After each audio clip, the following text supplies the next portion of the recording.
Hi, everyone. So, when I was 9 years old, Los Reyes Magos, for Christmas, I got this toy microscope as a present. And something as small as a toy actually changed my life. It opened my eyes to the world of science, to the world of research, and really made me realize that I wanted to become a researcher when I was older. And actually, through educational opportunities that gave me access to education that I wouldn't otherwise been able to access, I was able to study the last 2 years of high school at the United World College in Hong Kong, to further proceed to study molecular biology at Princeton University, and then finally to make my way back to Spain to do my PhD in cancer research at the National Spanish Cancer Research Institute. Something as simple as this toy, together with educational opportunities that wouldn't be otherwise accessible to me if it weren't for the scholarship. Okay?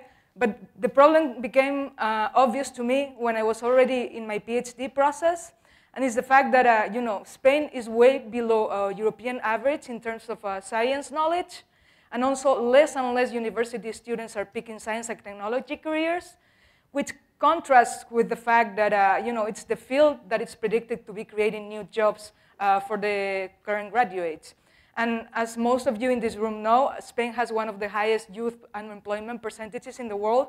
So this is a real big problem that we're attempting to solve from the perspective of the very young people, the young kids who still haven't decided what they want to study when they're older. And this is what we do at Escuelab.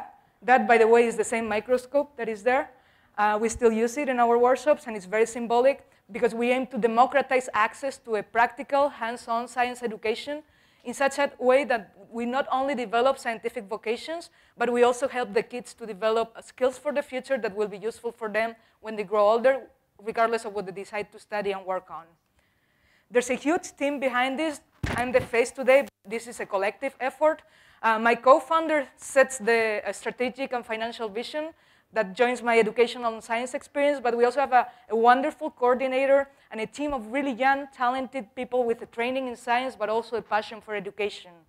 And together we've put up a methodology that is really different from what you can find out there for teaching science to kids. Science is still at the heart of what we do, and we're really, really rigorous in what we do, but we recognize that we have to make it fun and accessible to everyone. So we take what has been published about experiential learning, neuroeducation, to make our lessons engaging, to give the kid the role protagonist model, and also in this way we not only manage them to learn science, but also to develop some values and some skills for the future, such as being able to speak in public, being able to work in teams, develop self-esteem that will be useful for them. And the cherry on the cake is that we do this especially focusing on children at risk of vulnerability. So this takes the shape of lab days, like concrete workshops, extracurricular lab camps that take place in the summer or over Christmas, and also extracurricular science clubs.